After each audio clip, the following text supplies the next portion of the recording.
What's up, guys, and welcome to Authentic Talk Wednesdays. Here we are rocking again with episode 8, and we're bringing to you such a special episode. This has been highly requested. Everyone wants to talk about relationships. Everyone wants to talk about singleness and dating and what to do that. So I've brought to you a special guest that's going to be bringing his experience, his testimony, and his ministry from the male perspective to the woman about dating and being a Christian and doing all of that in between. So, guys, I want to welcome you all, Simeon Banks. Why don't you say hi to the people? What's going on, everybody? How you doing? I'm Simeon Banks, brother in Christ, here to talk about relationships. Episode 8, baby. Let's get it. Let's go. So as you can tell, we're really excited. It was really cool because we met on Facebook in this like Christian singles dating kind of like Facebook group or whatever you want to call it. And I just began to see his post after we befriended. And it was one thing another about, hey, queen, know your worth. Hey, queen, you're beautiful. Hey, queen, know that God has somebody special for you. And when I was thinking of this episode, I'm like, I would love to hear what he has to say. So thank you so much for joining me. I am so excited because the fruits of Authentic Talk Wednesdays have just been people engaging in conversation. And the premise of this show basically is just to extend an invitation to you all into the conversations that I have with people who I love, people who I admire, and people who I'm inspired by. So we're just gonna dive right into this. We're gonna talk about relationships and dating. But first, Sibby, why don't you tell the people about yourself and give just who you are? All right, so my name is Simeon Banks, not Simon, not Simone, not even Salmon. I get it all. But my name is Simeon Banks. I'm 31 years old. I hail from Los Angeles, California. I lived many places in my life. What I do is I speak to queens about relationships, about love, and things from God's perspective. And my platform is Facebook, but I'm trying to take it outside of Facebook, talking events or whatever I can do, podcasts, just to get the word out and spread the message. I love God. I have a passion for people. So that's what I do. And that's what I'm here for. So hence why I'm on the show today. I love that. Now, when we got a chance to talk and you were giving me your testimony, feel free to share as much of that as you desire to. The initial question I asked you was, how did you first start your message of relationship intelligence to young ladies or women in general about what's going on in the man's mind? How did you start that? What was the origin of your desire to bring forth that information to ladies? Well, the origin came from my upbringing. I was raised in a house with both parents, both mom and dad. They've been married for 31 years. So as long as I've been living, they've been married. And I've seen the way that my father treated my mother, the way that my mother treated my father in love. And, the sacrifice, the loyalty, the principles that really create a healthy relationship and how they were consistent in that. And so me having that influence, I was influenced by my father to, take on the characteristics that he displayed because it worked. You know what I'm saying? So, if something ain't broken, don't try to fix it. So, getting out in the world, when I was younger, dating women and getting out in the dating game, and I found that I was getting rejected a lot, even though I was using good principles such as, being a gentleman, being consistent in communication, or just being loyal, not being overly nice now, or not being a doormat, but just that, the qualities that women I thought they looked for.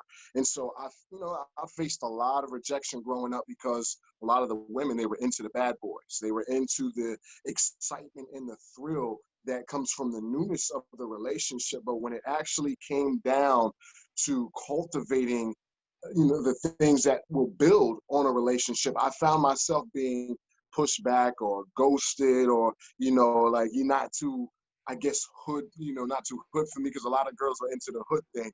And so out of that, I received a lot of rejection. And so I kind of started thinking, okay, is something wrong with me? Because it's like, if something keeps happening, is this a common factor? But then I was like, oh, hold on. Well, they would leave me, or they would reject me for men who were, I don't know if you want to say a little bit more street, or men who treated them wrong. And I hated that. And so out of that rejection, I grew a passion to speak to women and say, hey, listen, well, first, let me back up.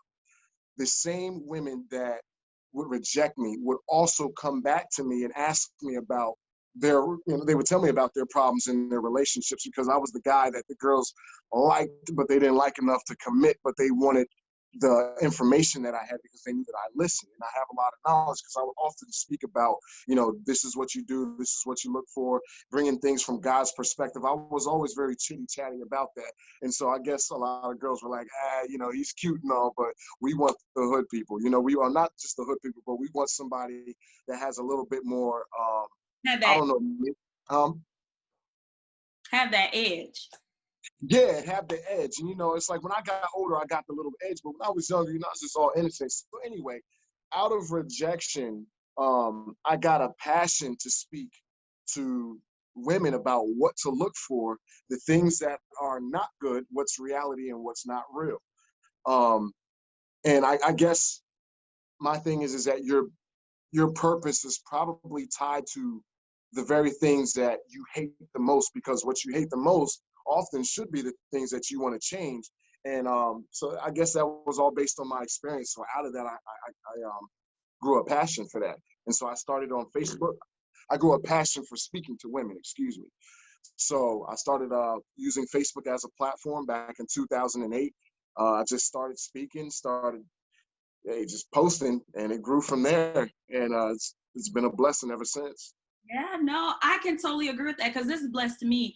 And like, ladies, if you're listening to this, and even men who are tuning in to hear this, I know each of us can find ourselves in something he said, whether it's dealing with rejection because you don't fit the part that the person you are looking to is not seeing that in you, or even with being like the good boy or the good girl. I know myself, even with dating experience, I can so attest to the many times where we will fall into the category of the listener. Okay, the good boy, the good girl, the Christian, the one who's living with standards, fall into the category of the listener and those that we are looking to as prospects. But the people then go to someone who quote unquote has that edge, or quote unquote is a bad boy, or quote unquote is a bad girl. So I think that these conversations are so good to have between man and female, is because one, they're healthy. Like, I don't think in the Christian dating scene, we don't talk to each other enough. And by we, I think male and female. We talk to talk to their girlfriends, guys talk to their guys, which is great, and you need that community. But we a lot of times don't talk to each other about this stuff, which is why I think we're missing one another when it comes to just understanding and communication. So I want to go back to something you said, though. You talked about people not wanting something real. And when we talked, you said this quote that really struck me. You said that girls may sometimes, or women who you have had experiences with, may say things like, or you've concluded that they want something fun but doesn't want something real. So break that. Yeah, well, there's a difference between having fun and then having something real. See, when you're having fun, it's all in the moment. Everything is temporary. It's based on how you're feeling at that moment. And a relationship, yeah, it has feelings, but it can't just be feeling based. It has to be, listen, I'm making a commitment to you because I'm actually liking you. I'm into you. So I'm going to show you that I'm into you by consistency. And consistency now is like a short-term thing. You know what I'm saying? And most people, they meet somebody new, and it's exciting. They're in the infatuation phase. Whatever. You're cute. You're exciting. But when it comes to the long-term things, it's like, that's where a lot of people are lacking. I guess, I don't know. It's like a lot of people just don't want something real. It's hard for me to explain. It really is, because I don't get the mindset of people who say they want a relationship, but they don't last. Like, people don't want something sustainable. I've heard it said Yeah. many ways, but even when I'm listening to sermons, we hear the topic a lot of this microwavable blessing or microwavable generation, where we just and when we're done and don't see any value or don't see anything truly sustainable, and that we just push it to the side. And I'm think that dating kind of is the same way, especially in the world. I see that. But sometimes I see some of the philosophies and ideologies of dating in the world trickle over into church. And I'm like, Mm, oh, I'm like, it's supposed to be different because as a Christian, we know that marriage is God's design and that anything right. you do should lead to marriage. Dating should lead to marriage. It goes beyond just the I'm having fun. We just filling each other out. I know dating to be collecting data.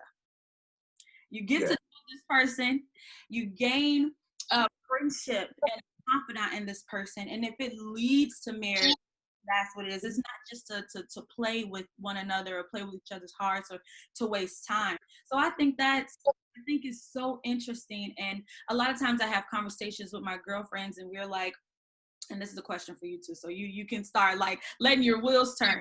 But we have conversations like with trying to separate and make distinctions between dating in the world and dating in church. Why does it seem that guys in the world are more approachable, or approach girls more, ladies more than guys at church approach girls?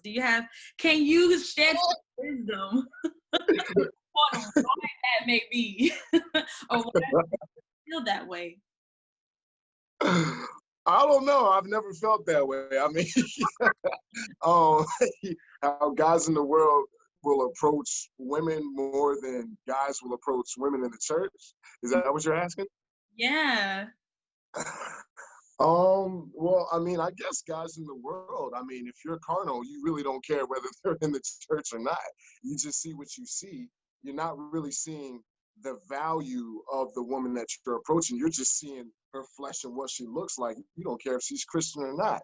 You know what I mean? And so when you live in that mindset, you really don't care about the internal. You're more worried about the external. So whether you go to church or not, it don't matter to a man. If I, you know, I guess I used to think like that at one point in time, like a small, at a small point in time in my life, where it was just like, I don't care what you do, who you are, your occupation. You could be singing in the choir at church, and I knew you were a church girl, but if I wanted you, I'm gonna just be like, hey, that's just a fly. You know, she got this, she got that.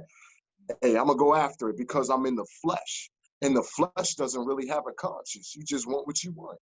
So I don't know about the brothers in the church. Um, I can't really speak on that because I don't know. I mean, I would think that brothers in the church, if they see something that was worth value and something that they like, they would approach it as well. You know what I mean? But in a different way, in a different light. You know what I mean? The approach has to be different.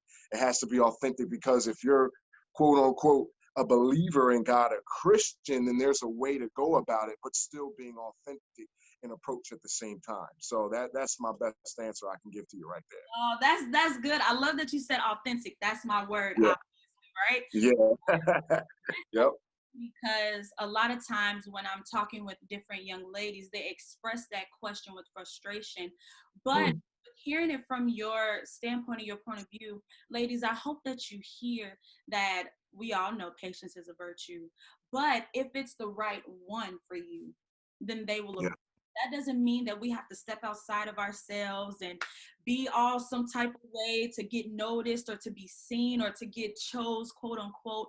All we have Right. to do is keep aligning ourselves with the word of God by way of working in our purpose, by serving in our community, by serving others and loving others well, and doing what it is that we feel that God has called us to do, men the same. That person, Yeah. I believe, you will come into I don't know, God will just make it where you guys meet, and you'll know right off the bat that because of the peace that God will give you, that this is someone you need to engage with in that way. So I have another question.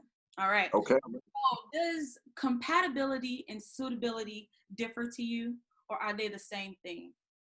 I think it's the same thing. I mean, you can say compatibility, suitability, like-mindedness, and being equally yoked. It's all the same thing. You Yeah. know, it's all the same thing, and it's extremely important. And you can have somebody that's nice, but if they're not equally yoked or if they're not suitable to you, then hey, it's not a match. It's like trying to put piece to the puzzle that doesn't fit, you know? No, no, you're so true. I recently come across some relationships experts. This is a shout out to them, but Redefine TV with Pastor Flowers and his wife. They are amazing relationship experts, and they just did this webinar or web series on compatibility versus suitability. And Wow. one of the cool things that they mentioned is, like, here's one of the myths to dating, and you tell me if you believe this, but some people believe that there's like one person out in the world for you. Do you believe that? That's crazy because me and my friend were just talking about that last night. That's absolutely crazy. Um, I will say that I believe that God has somebody for you, but then it goes back to the question that, you know, there's been people who have been divorced and then they found another spouse that they love. So is it to say that you have that one person, you know, there's specifically one person designed for you, or is it designed in that moment that it works, and then when it doesn't work, God has another one for you, so he has another plan? You know what I mean? So like, for instance, I was conflicted about it because in my mind, I'm like, listen, when God gives me the woman of my dreams and the woman he has specifically designed for me, divorce is not an option. That's it. You know what I mean? And but some people wasn't like that. Like my aunt, her husband passed away, and you know, it looked like she was going to be single for a while. But then she got married to the love of her life, and he's my uncle, and he's a good brother. They fit so perfectly together. So who is to say? You know what I mean? But I do believe that God has somebody specifically designed for you. I do believe that. I will not say you have a whole bunch of soulmates out here. You know what I mean? I love that. Seriously, when I think about the myth of like there is one person in the world, I think of the same thing. Like, what if someone had been divorced, or like, Right. what if unfortunately someone has become a widow so that their spouse passed on? Like, how can you say? I think if you said that having one spouse forever, or let's say it this way, if you would say there's one person in the world for you, then that, with billions of people, how would you even find that person statistically? You know what I'm saying? Yeah. You that God creates people for each other, in the sense of like, as we go through this life journey, our experiences, their experience, shared experiences just make you suitable for one another. But go ahead. Oh no, absolutely. I agree with you. I mean, no need to piggyback off that. Your own point with it. Very good. Awesome. Okay, I got just a few more questions, because I just want you to just share whatever is on your heart for people this season, because there's been a lot going on. I mean, between the pandemic, between Yeah. racial and everything, you can just share what God has on your heart to share, whether it's about this topic or not. But I do want to ask you this: what has been, as you've been reaching out to queens and just letting ladies know about their worth, have Yeah. you been shocked by any of your responses back by ladies, whether they're saying I never knew this or I never heard, and what were some of the things that you were saying and bringing to the forefront for them to realize? Um. Well, a lot of responses from the ladies, it's more confirmation about what they're going through. And I love it. I love it. I love it because it's like a word on time is like, so I'll post something and I'll get a couple of responses and they'll say, yo, Sim, I was going through that exact same thing and I was thinking I was tripping, but I needed to hear it from a male's perspective. So now I have confirmation that I'm not crazy. So I've gotten that response. I've gotten responses that are like, you know, Sim, you're really helping me to understand what I'm going through, because a lot of times when you're in a situation, you're emotional. And so you need some kind of logical sense to make sense about what you're going through. And so when I post something, I often pray before I post, and I often think before I post it, because I'm not just want to just post something and be like, boom. I want it to be as good as I can to get knowledge from God, and to put it down in words that make sense. And so when I do that, the responses are just, they're awesome and it's amazing. And as a matter of fact, and I take no credit, I give all glory to God. Um, but there was at least 3 times where some of my posts have stopped some queens from committing suicide because they got so stressed out about their divorce, about what they were going through. And a lot of queens are like, hey, listen, I don't believe that there's any good men, but I see your post and it's giving me hope. And so it's almost like when you're feeding somebody something that they're hungry for, the knowledge that they need, they'll keep coming back. So it's therapeutic for me. It's therapeutic for them. And it's it's a give and reciprocate type thing. And I love it. I love that. I love that. What's on your heart? What's on your heart for people in this season? My heart, this is something that's on my heart. It's really simple. Listen, do not trust the words of people because words can lie. Trust what somebody does. Now, I know, was it Maya Angelou who said it? That if somebody shows you who they are, believe them. That right there is so true, Queens, because it's like a lot of times people will send mixed signals. If they're really into you, you'll know by their actions, because I've been through that before, where somebody would say, oh, well, I'm interested in you, or, I'm feeling you in that. And then, the calls go less, or they go cold turkey or ghost. Listen, it's all about consistency and it's all about action. I don't care if you're dealing with a manipulator, a liar, or whatever.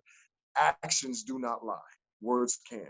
So there's no excuse. There's no excuse for if somebody says that they like you, or if somebody says that they're interested in you, or they're wanting to be faithful to you, or whatever. If they're investing in you, or if you're investing in them and you're not getting an investment back, move on. You're wasting your time.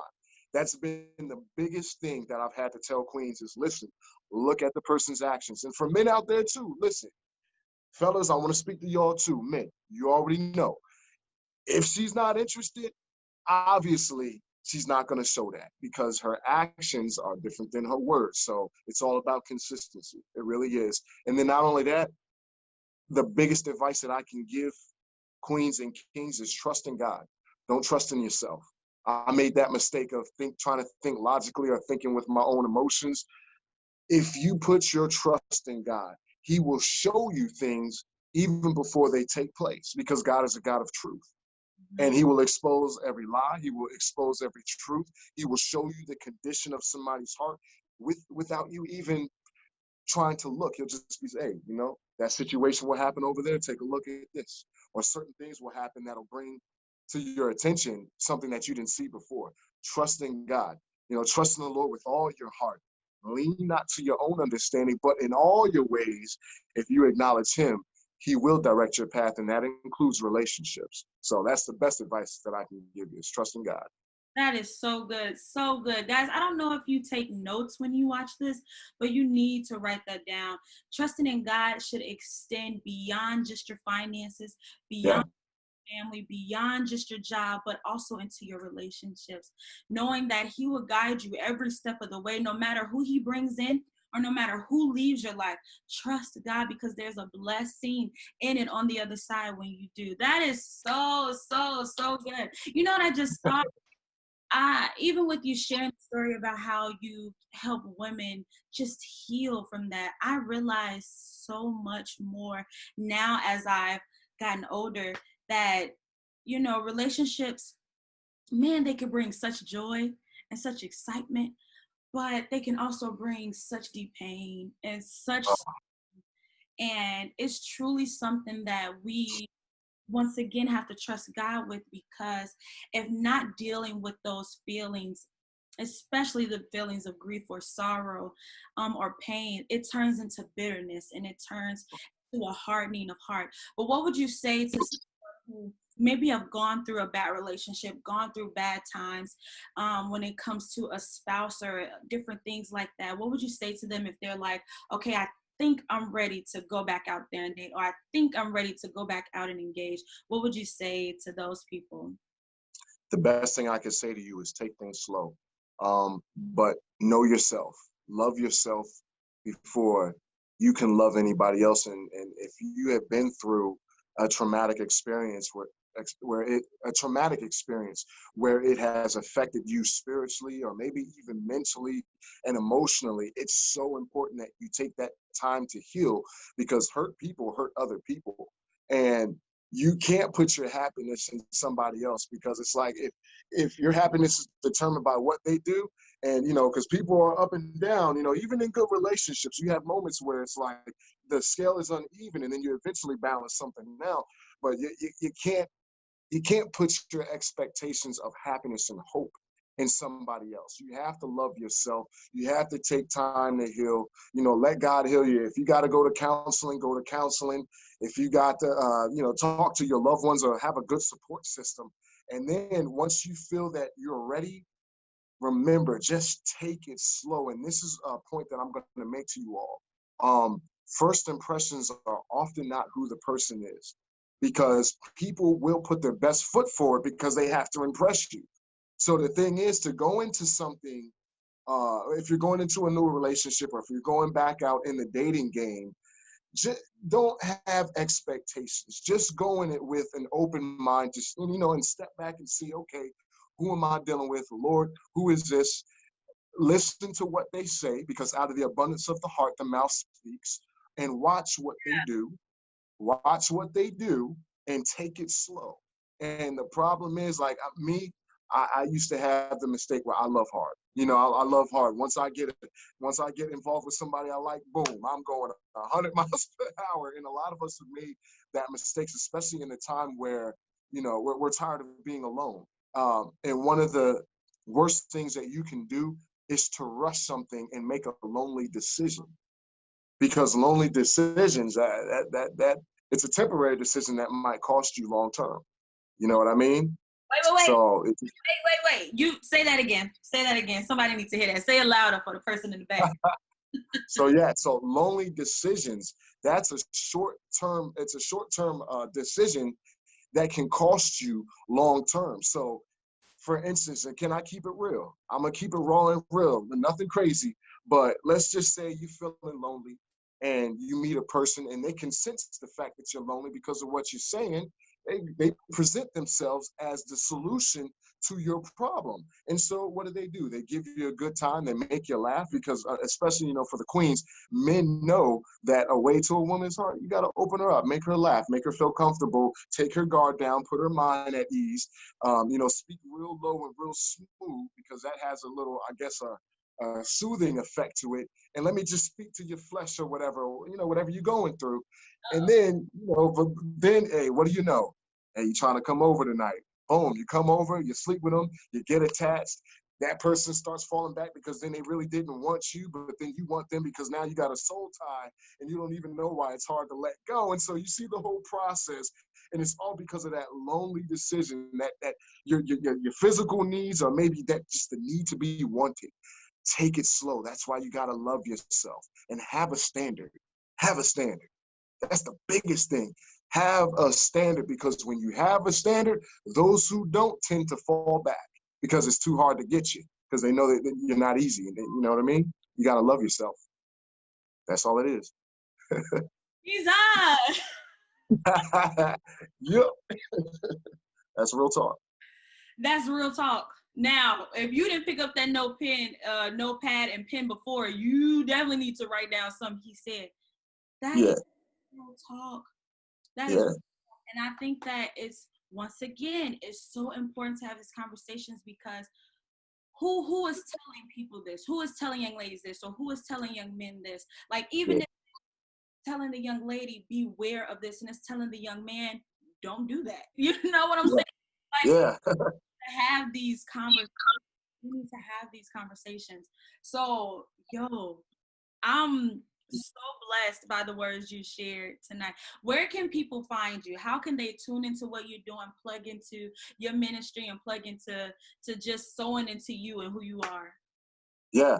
So y'all can find me on Facebook. I'm working on branching out, but you can find me on Facebook. It's Simeon Banks. My name is spelled SIMEONBANKS.